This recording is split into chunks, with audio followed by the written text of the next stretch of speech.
Hello दोस्तों, मैं ललित यादव आपका बहुत बहुत स्वागत करता हूं आपके अपने यूट्यूब चैनल जीएस चैंपियन अड्डा 24/7 पर। तो कैसे हैं आप दोस्तों?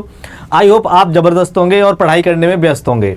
दोस्तों, आज हम पढ़ने वाले हैं इकोनॉमी का एक नया चैप्टर जिसका नाम है national income. Previous year class में हमने आर्थिक समृद्धि और आर्थिक विकास के बारे में जाना था। अब जो हमारा टॉपिक है उसका नाम है राष्ट्रीय आय।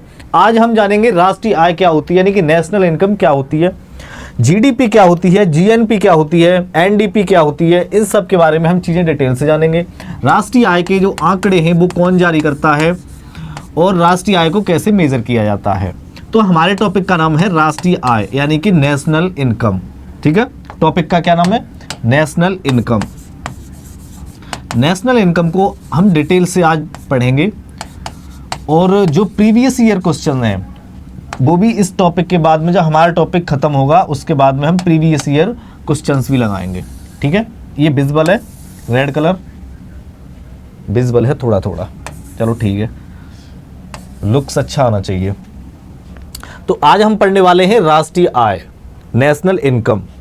अब आपके दिमाग में आ रहा होगा, सर ये नेशनल इनकम होती क्या है, राष्ट्रीय आय होती क्या है?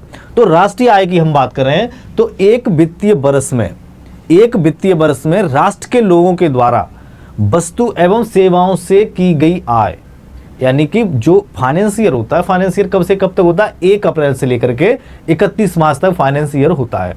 तो उस फाइनेंशियर में वस्तु एवं सेवाओं के उत्पादन से जो आय की गई है, जो पैसा कमाया गया है, उसे हम राष्ट्रीय आय कहते हैं। ठीक है, यानी कि हमारे यहाँ जितनी भी वस्तुएं हैं, वस्तुएं मान लो कौन कौन सी वस्तुएं, यानी कि जैसे लोहा हो गया, सोना हो गया, चांदी हो गई, एल्युमिनियम हो गया, गेहूं, चावल और भी बहुत सी चीज़ें, कपड़े हो गया, कपड़े का कोई उद्योग हो गया। तो ये क्या है? यानी कि वस्तुएं। तो वस्तुओं से जो आय की गई है उसे हम क्या कहेंगे? राष्ट्रीय आय कहेंगे। अगर मैं इसकी डेफिनेशन की बात करूं तो इसकी डेफिनेशन क्या होगी? इसकी डेफिनेशन क्या होगी? एक वित्तीय वर्ष, ठीक है, एक वित्तीय वर्ष में राष्ट्र के लोगों के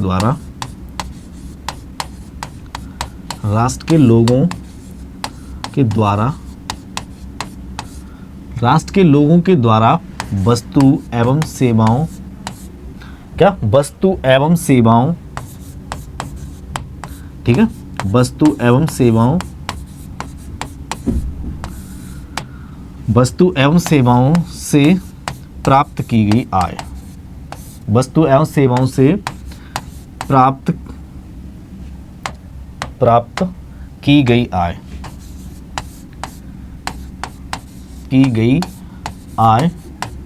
राष्ट्रीय आय कहलाती है। आई होप आपको ये चीज समझ में आई होगी, राष्ट्रीय आय कहलाती है। ठीक है, यानी कि एक फाइनेंशियर में, एक वित्त वर्ष में उस देश के लोगों के द्वारा वस्तु एवं सेवाओं से प्राप्त की गई आय राष्ट्रीय आय कहलाती है। ठीक है, अब वस्तु एवं सेवाएं वो कुछ भी हो सकती हैं। वस्तु एवं सेवाओं की मैं बात करूं तो वस्तु एवं सेवाएं कुछ भी हो सकती हैं। जैसे वस्तुओं और सेवाओं की मैं बात करूं तो जैसे लोहा हो गया, यानी एक साल में लोहे से कितना उत्पादन हुआ, एक साल में स्टील से कितना उत्पादन हुआ, एक साल में सोना से कितना उत्पादन हुआ, उसका चांदी से कितना उत्पादन हुआ, क्या? चांदी, लोहा हो गया, चांदी हो गई, एल्युमिनियम हो गई, क्या? एल्युमिनियम हो गई, एल्युमिनियम का उत्पादन हो गया। उसके अलावा मैं बात करूं तो गेहूं, देश में एक साल में कितना गेहूं का प्रोडक्शन हुआ, चावल का कितना प्रोडक्शन हुआ। उसके बाद मैं बात करूं बाजरे का कितना उत्पादन हुआ, ठीक है, सीमेंट का कितना उत्पादन हुआ, कंप्यूटर कोई कारखाना है उसके, यानी कि कंप्यूटर कितने बनाए गए एक साल में, क्या? एक साल में कितने कंप्यूटर बनाए गए, ठीक है, एक साल में कितने कंप्यूटर बनाए गए, कंप्यूटर का कितना प्रोडक्शन हुआ। मैं बात करूं कि पेन कितने बनाए गए, क्या? पेन कितने बनाए गए, यानी कि जो सामान है, सेवाएं हो गई, क्या? वस्तु तो पढ़ ली, सेवाओं की बात करें तो जैसे डॉक्टर हो गया, डॉक्टर ने कितनी फीस ली, कितने पैसे कमाए, हॉस्पिटल वाले ने कितनी सेवाएं दी, होटल से कितना पैसा आया, यानी होटल वाले ने कितनी सेवाएं दी, उसके अलावा स्कूल वाले ने कितनी सेवाएं दी, किसने, स्कूल वाले ने कितनी सेवाएं दी। उसके बाद बात करूँ तो रेलवे ने कितना पैसा दिया, रेलवे से कितना इन्वेस्टमेंट हुआ, कितनी सेवाएं दी। बंदरगाह हो गए, उसके बाद प्लेन हो गए, एयरपोर्ट हो गए, इनसे जो कुल आय है, जिन्होंने कितनी सेवाएं दी, उसे हम राष्ट्रीय आय कहते हैं। यानी कि इनके जो कुल मनी है, उनके एक साल में कमाया गया कुल जो मनी है, जो पैसा है, वो राष्ट्रीय आय कहलाता है। ठीक है, यानी कि वस्तुओं और सेवाओं के द्वारा एक साल में कमाया गया धन, कमाया गया पैसा राष्ट्रीय आय कहलाता है। गॉट इट, ये चीज समझ में आई। यानी कि एक साल में इन सब से जो भी तुम्हें दिखाई दे रहा है, इस देश में जो भी वस्तु आपको दिखाई दे रही है, जो भी सर्विसेज आपको दिखाई दे रही है, वो सब राष्ट्रीय आय में आती है। ठीक है, आई होप ये चीज आपको समझ आई होगी। अगर मैं इसके प्रकार की बात करूं तो ये मेनली 3 प्रकार से काउंट की जाती है। ठीक है, अगर इसके प्रकार की बात की जाए तो राष्ट्रीय आय 3 प्रकार की होती है। ठीक है, यह 3 विधियों से मापी जाती है।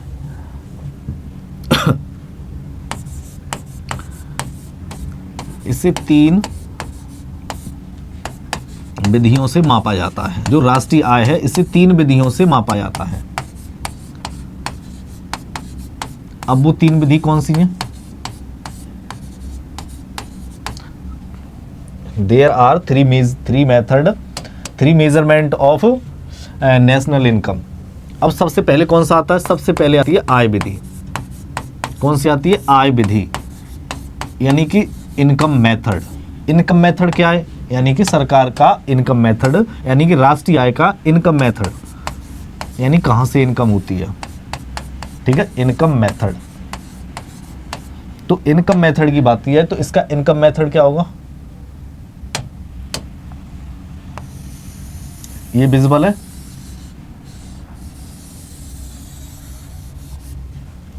हाँ, ये तो ठीक है, बट टेढ़ा हो गया थोड़ा सा। क्या है? आय विधि। अब ये आय विधि क्या होती है? आय विधि की मैं बात करूं तो जब उद्योग से, कृषि से या पूंजी से, यानी कि पैसा, हमारे पास पैसे से पैसा है, यानी कि यहाँ से जब प्रोडक्शन किया जाता है, पैसा कमाया जाता है, तो उसे हम आय विधि कहते हैं। आय विधि ऐसे ही आय से ही समझ में आ रही होगी, यानी कि जब आय हम कमाते हैं।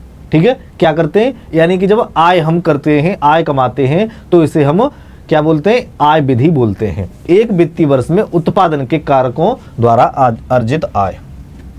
ठीक है, अगर इसकी डेफिनेशन की बात करें तो इसकी डेफिनेशन क्या होगी? यानी कि एक वर्ष में, एक वित्तीय वर्ष में, एक वित्तीय वर्ष की बात हो रही है। एक वित्तीय वर्ष कब से कब तक होता है?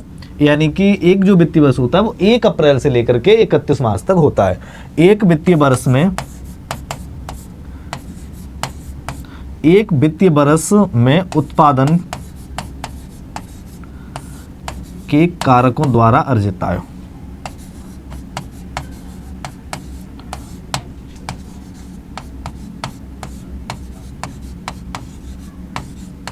ठीक है, उत्पादकों, ठीक है, उत्पादन के कारकों द्वारा अर्जित आय को आय विधि कहते हैं।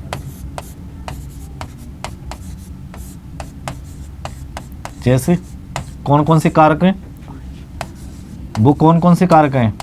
जैसे उद्योग हो गया। क्या हो गया? अगर मैं एग्जांपल की बात करूं तो जैसे उद्योग, यानी कि उद्योग से भी तो इनकम हो रही है। क्या? उद्योगों से भी तो पैसा कमाया जा रहा है। क्या हो गया? जैसे उद्योग हो गया,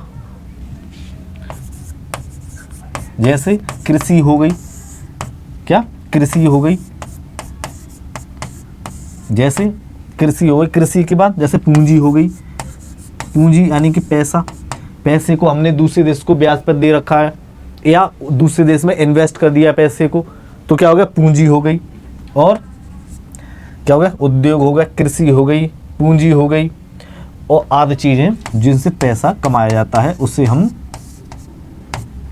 उसे हम आय विधि बोलते हैं, यानी कि इनकम मेथड बोलते हैं। ठीक है, इनकम मेथड समझ में आया। नेक्स्ट जो हमारा मेथड है उसका क्या नाम है? व्यय विधि, यानी कि एक्सपेंडिचर। दूसरा है हमारा व्यय विधि। दूसरा कौन सा है, व्यय विधि, ये ठीक है। दूसरा जो मेजरमेंट है उसका क्या नाम है, व्यय विधि, ठीक है। व्यय विधि, व्यय विधि को क्या बोलते हैं हम, एक्सपेंडिचर मेथड। क्या, एक्सपेंडिचर मेथड,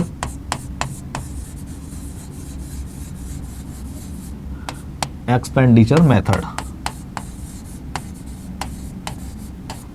ठीक है। अब एक्सपेंडिचर मेथड क्या होता है, अब वो आय विधि था, यानी कि जहां पर आय हो रही थी, और ये क्या, व्यय विधि, जहां खर्च हो रहा है, यानी कि जहां पैसे का इन्वेस्टमेंट किया जाता है, जहां पैसा खर्च किया जाता है, उसे हम व्यय विधि कहते हैं, ठीक है। उसे हम क्या बोलते हैं, व्यय विधि बोलते हैं। यानी कि एक वर्ष में, एक वित्तीय वर्ष में अंतिम वस्तु और सेवाओं के मूल्यों पर जो खर्च होता है उसे हम व्यय विधि बोलते हैं, ठीक है। इसकी डेफिनेशन क्या होगी, यानी कि एक वित्तीय वर्ष में, एक वित्तीय वर्ष में, ठीक है। यार गर्मी, अरे भाई यार गर्मी लग रही है इसमें, देखो इसे देखो,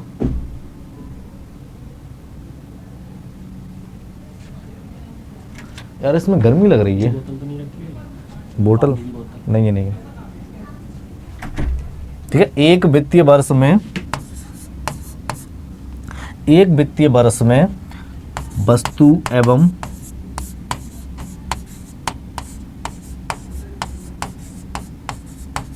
सेवाओं पर कुल खर्च, वस्तु एवं सेवाओं पर कुल खर्च व्यय विधि कहलाता है, ठीक है। क्या, व्यय विधि कहलाता है, ठीक है। व्यय विधि क्या होता है, यानी कि एक वित्तीय वर्ष में, एक वित्तीय वर्ष में वस्तु एवं सेवाओं पर कुल खर्च व्यय विधि कहलाता है। जितनी भी सर्विसेज हैं, जितनी भी वस्तुएं हैं, उन्हें बनाने में उन पर जो पैसा खर्च होता है तो उसे हम व्यय विधि कहते हैं, ठीक है। उसके बाद तीसरा आता है हमारा उत्पादन। कौन सा आता है, उत्पादन, ठीक है। तीसरा है हमारा उत्पादन विधि, यानी कि प्रोडक्शन मेथड।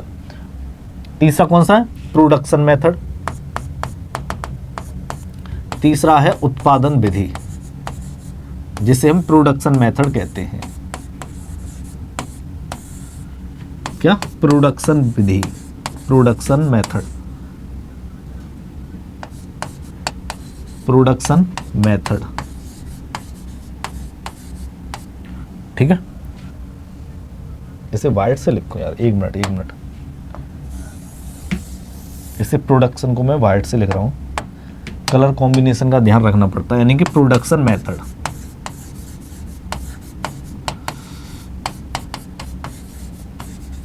ठीक है। प्रोडक्शन मेथड क्या होता है, प्रोडक्शन का मतलब होता है उत्पाद करना। उत्पाद मतलब लड़ाई झगड़े वाला नहीं, उत्पाद का मतलब प्रोडक्शन करना, यानी कि चीजों को बनाना।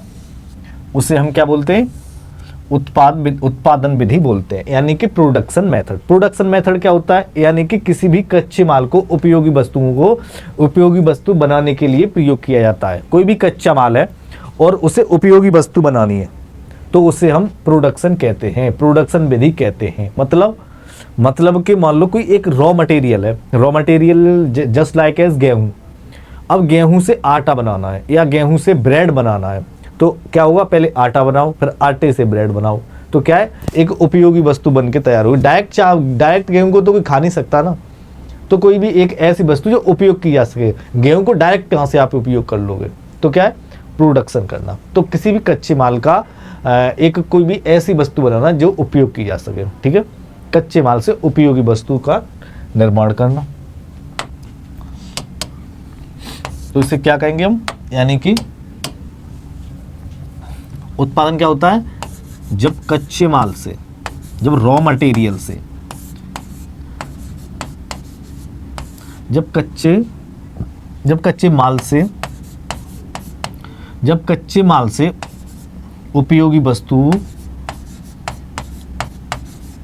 उपयोगी वस्तुओं का निर्माण किया जाता है तो उसे हम उत्पादन विधि कहते हैं। ठीक है, यानी कि निर्माण किया जाता है, क्या है, निर्माण जब किया जा रहा है तो उसे हम उत्पादन विधि कहेंगे। कच्चे माल से एक ऐसा माल बन रहा है, यानी कि एक ऐसी चीज बन रही है जो उपयोग की जा सके, तो जो उपयोग की जा सके तो उसे हम उत्पादन विधि कहेंगे। Got it. अब हम बात करेंगे इसकी मापन की, यानी कि राष्ट्रीय आय को सबसे पहले किसने मापा था, यानी किसने इसकी गणना की थी। स्वतंत्रता से पहले किसने की थी, स्वतंत्रता के बाद किसने की थी, इन सब चीजों को हम जानेंगे। ठीक है, अब हम बात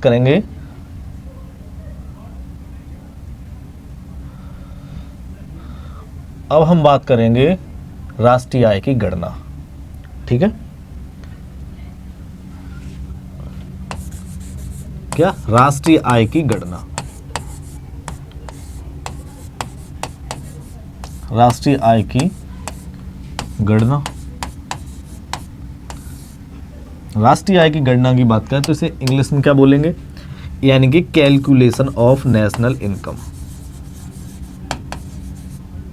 ठीक है, calculation of national income, NI, यानी कि नेशनल इनकम। ठीक है, अगर नेशनल इनकम की मैं बात करूं तो नेशनल इनकम की कैलकुलेशन आज़ादी, यानी कि जब हमारा देश ब्रिटिशों का गुलाम था उससे पहले भी की गई थी, और जब हमारा देश आज़ाद हुआ उसके बाद भी की गई। यानी कि स्वतंत्रता से पहले भी राष्ट्रीय आय की गणना की गई थी और स्वतंत्रता के बाद में भी की गई। तो स्वतंत्रता से पहले किस किस ने की उसके बारे में हम सबसे पहले जानेंगे।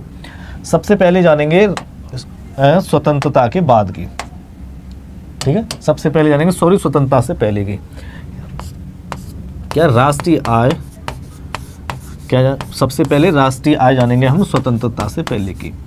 राष्ट्रीय आय यानी कि स्वतंत्रता से पहले राष्ट्रीय आय की गणना, सॉरी एक मिनट रुकना,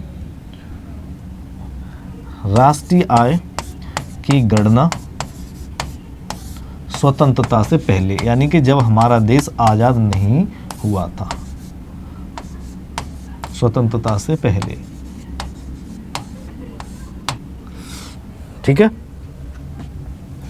यानी कि calculation of national income before independence. Got it. I hope चीजें आपको समझ में आ रही होंगी। ठीक है, यानी कि calculation of national income, calculation of national income before independence, independence. ठीक है, यानी कि आजादी से पहले।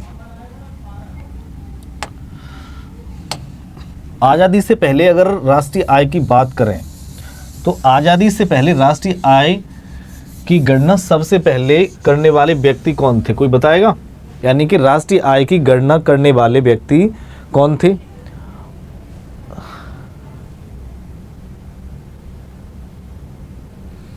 टेढ़ा हो गया है,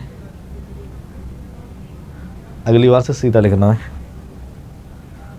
ठीक है, अगर राष्ट्रीय आय की गणना की हम बात करें तो राष्ट्रीय आय की गणना करने वाले पहले जो व्यक्ति थे उनका नाम था दादा भाई नौरोजी। ठीक है, यानी कि स्वतंत्रता से पहले की बात कर रहे हैं हम, तो स्वतंत्रता से पहले जो राष्ट्रीय आय की गणना की थी उनका नाम था दादा भाई नौरोजी। दादा भाई नौरोजी। ठीक है, दादा भाई नौरोजी की अगर मैं बात करूं तो दादा भाई नौरोजी ने जो नेशनल इनकम थी वो कब मेजर की थी, यानी कि गणना कब की थी? गणना की मैं बात करूं तो इन्होंने 1967-68 में गणना की थी। यानी कि जो गणना होती है वो एक फाइनेंस ईयर की होती है, एक फाइनेंस ईयर की होती है। तो उन्होंने जो फाइनेंस ईयर था 1800 एक मिनट कितना है, 1867-68 में दादा भाई नौरोजी ने सबसे पहले नेशनल इनकम को मेजर किया था।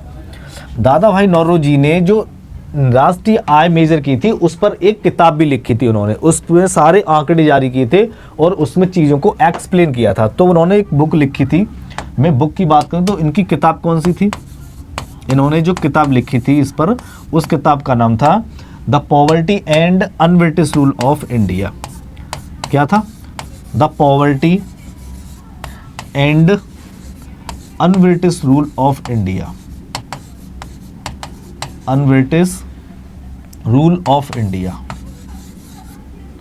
ठीक है, अनब्रिटिश रूल ऑफ इंडिया। दादा भाई नौरोजी ने ये किताब लिखी थी। कब लिखी थी? जब राष्ट्रीय आय को मेजर किया था 1867 और 68 में, ठीक है। इन्होंने जो प्रति व्यक्ति आय बताई थी उस समय, वो कितनी बताई थी? यानी कि प्रति व्यक्ति आय, प्रति व्यक्ति आय की मैं बात करूं यानी कि पर कैपिटा इनकम, प्रति व्यक्ति आय दादा भाई नौरोजी ने कितनी बताई थी? प्रति व्यक्ति आय कितनी बताई थी? 20 रुपीज़। उस समय जो प्रति व्यक्ति आय थी वो 20 रुपये इन्होंने गणना की थी और इनकम जो प्रति व्यक्ति आय थी वो 20 रुपये बताई थी। इसी समय इन्होंने राष्ट्रीय आय भी बताई थी, राष्ट्रीय आय भी बताई थी। राष्ट्रीय आय कितनी बताई थी? राष्ट्रीय आय की बात करें तो राष्ट्रीय आय दादा भाई नौरोजी ने राष्ट्रीय आय भी बताई थी, ठीक है। राष्ट्रीय आय कितनी बताई थी उस समय? राष्ट्रीय आय 320 करोड़ रुपए। जो देश की राष्ट्रीय आय थी, नेशनल इनकम थी, वो 320 करोड़ रुपए थी, ठीक है। नेशनल इनकम, ना कि बजट, बजट नहीं, नेशनल इनकम की बात कर रहा हूं मैं। कितनी थी राष्ट्रीय आय? 320 करोड़ रुपए, ठीक है।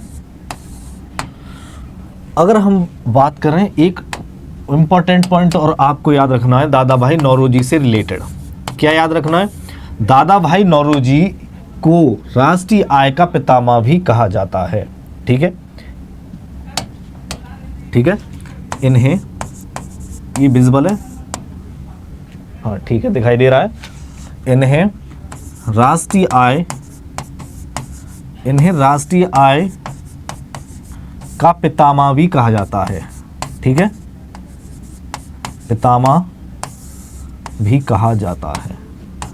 ये बात आपको याद रखनी है, ये चीज़ पूछी गई है। क्या पूछी गई है?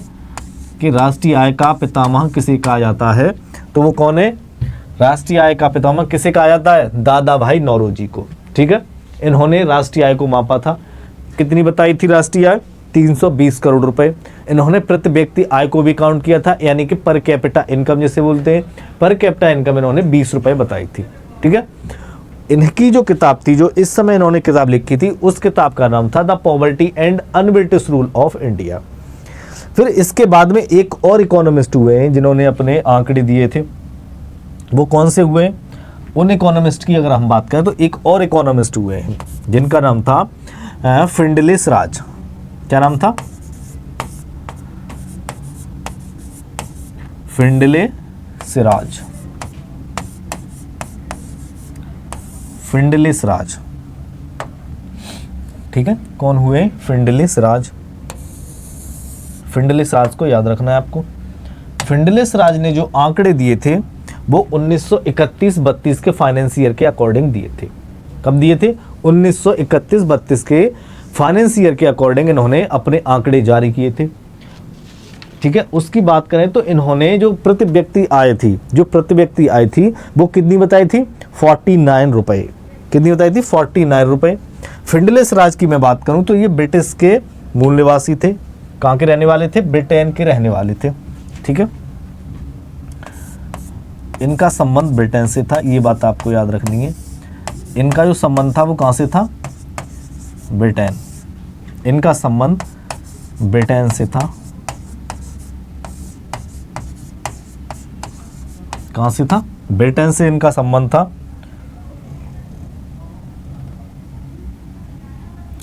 राष्ट्रीय आय की गणना इन्होंने कब की थी? क्या है? राष्ट्रीय आय की गणना।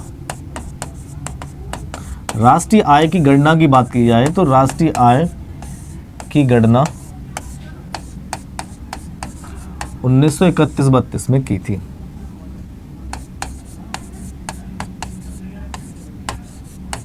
ठीक है। 1931-32 में की और इन्होंने क्या किया, जो प्रति व्यक्ति आय इन्होंने बताई, प्रति व्यक्ति आय पर कैपिटा इनकम, वो कितनी बताई थी, प्रति व्यक्ति आय, यानी कि जो प्रति व्यक्ति आय इन्होंने काउंट की थी वो कितनी बताई थी उस समय, 49 रुपये, यानी कि 49 रुपये प्रति व्यक्ति आय उन्होंने उस समय काउंट की थी 1931 का ये समय था। ये क्यों बार बार लग रहा है, एक मिनट। 1931 और 1932 में इन्होंने प्रति व्यक्ति आय जो थी वो काउंट की थी, कितनी की थी, 49 रुपीज़, ठीक है, ये याद रखनी है। उसके बाद एक और इकोनॉमिस्ट हुए, इंडियन थे, काफ़ी फेमस हैं, और इन्होंने फर्स्ट टाइम वैज्ञानिक विधि से राष्ट्रीय आय को निकाला था, ठीक है। इनका क्या नाम है, डॉक्टर B.K.R.V. राव। कौन है, डॉक्टर B.K.R.V. राव, ठीक है, B.K.R.V. राव, B.K.R.V. राव, ठीक है। एक और हुए हैं इकोनॉमिस्ट जिनका नाम था doctor B.K.R.V. Rao. Doctor B.K.R.V. Rao ने जो राष्ट्रीय आय की गणना की थी वो वैज्ञानिक विधि से की थी। इन्हें लेखा प्रणाली का जनक भी कहा जाता है, लेखा प्रणाली का भी इन्हें जनक कहा जाता है, ठीक है। अगर इनकी बात करें तो इन्हें लेखा प्रणाली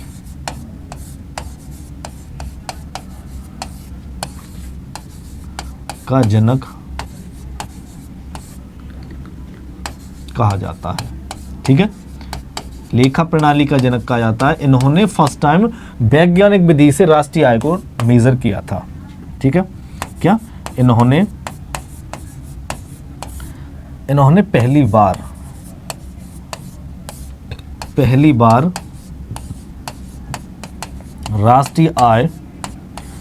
बार राष्ट्रीय आय को वैज्ञानिक विधि से, ठीक है, किससे, वैज्ञानिक विधि, साइंटिफिक तरीके से राष्ट्रीय आय को वैज्ञानिक विधि से मापा था। ये चीज बहुत पूछी जाती है कि राष्ट्रीय आय वैज्ञानिक विधि से सबसे पहले किसने मेजर की थी, ठीक है, तो वो कौन थे, doctor B.K.R.V. Rao. B.K.R.V. Rao ने सबसे पहले वैज्ञानिक विधि से राष्ट्रीय आय को मेजर किया था।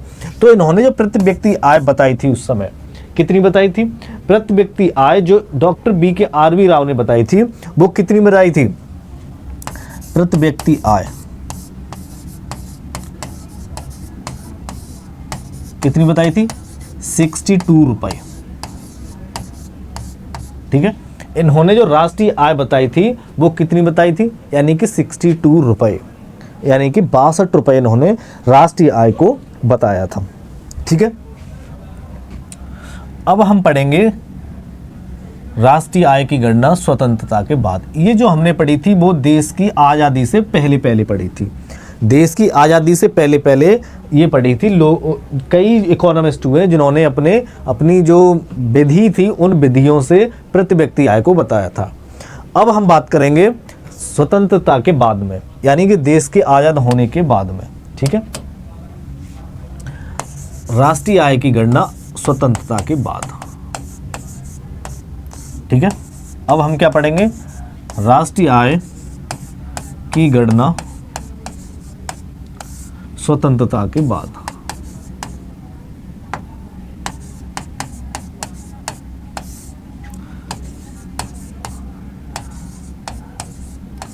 ठीक है,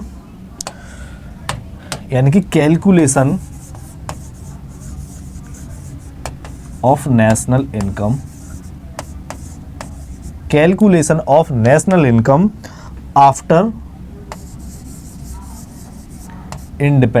आफ्टर डिपेंडेंस, क्या, आफ्टर इंडिपेंडेंस, ठीक है,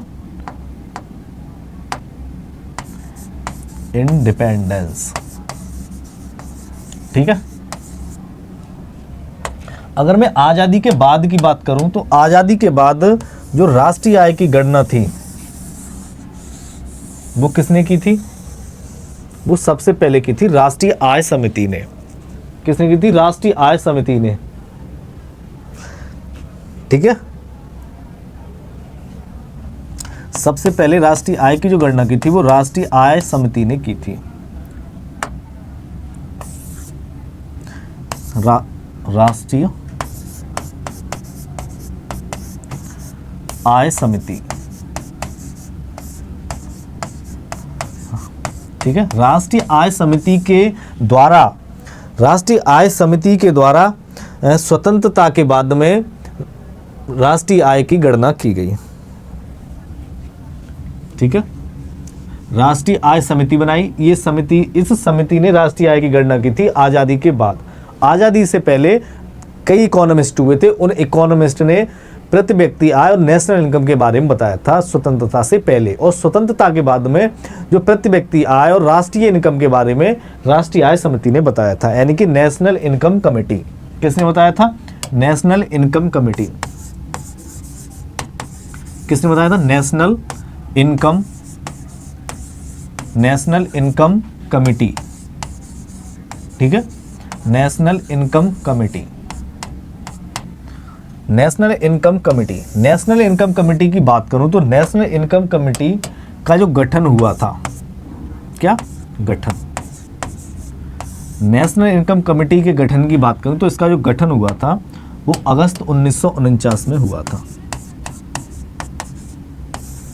कब हुआ था? 1949, 1949 में हुआ था।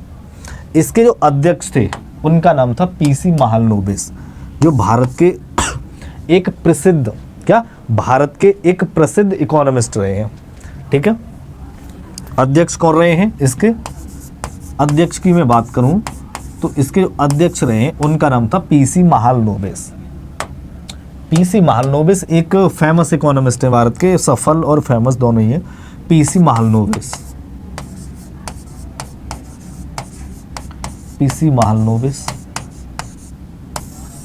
ठीक है। पीसी महालनोबिस इसके अध्यक्ष रहे। अगर मैं इसके अन्य सदस्यों की बात करूं तो इसमें 2 अन्य सदस्य भी रहे हैं। अन्य सदस्यों की बात करूं तो इसमें 2 अन्य सदस्य भी रहे हैं। अन्य सदस्य यानी एक अध्यक्ष और 2 इसमें अन्य सदस्य थे।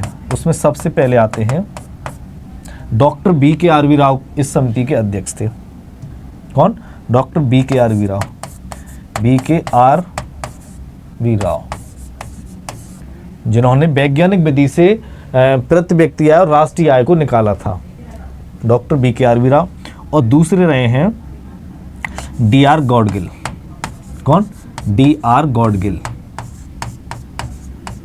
DR गॉडगिल जी भी एक फेमस और एक अच्छे इकोनॉमिस्ट थे।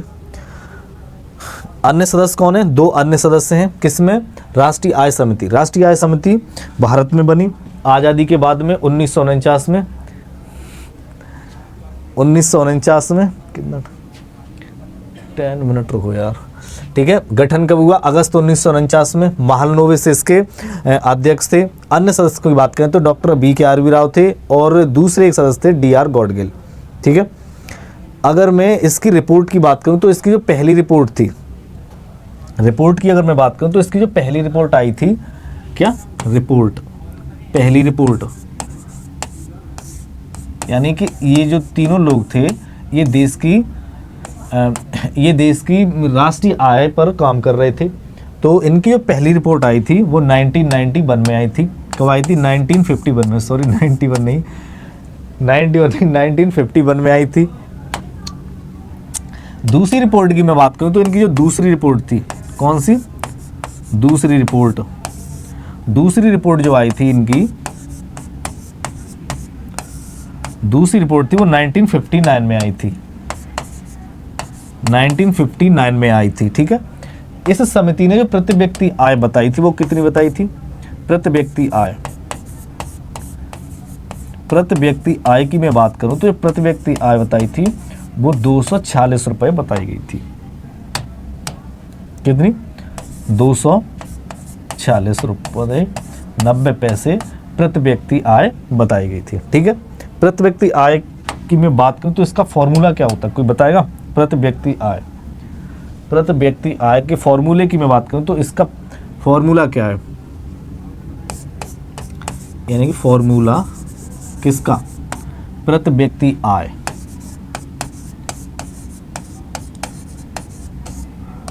प्रति व्यक्ति आय यानी कि पीसीआई, पर कैपिटा इनकम।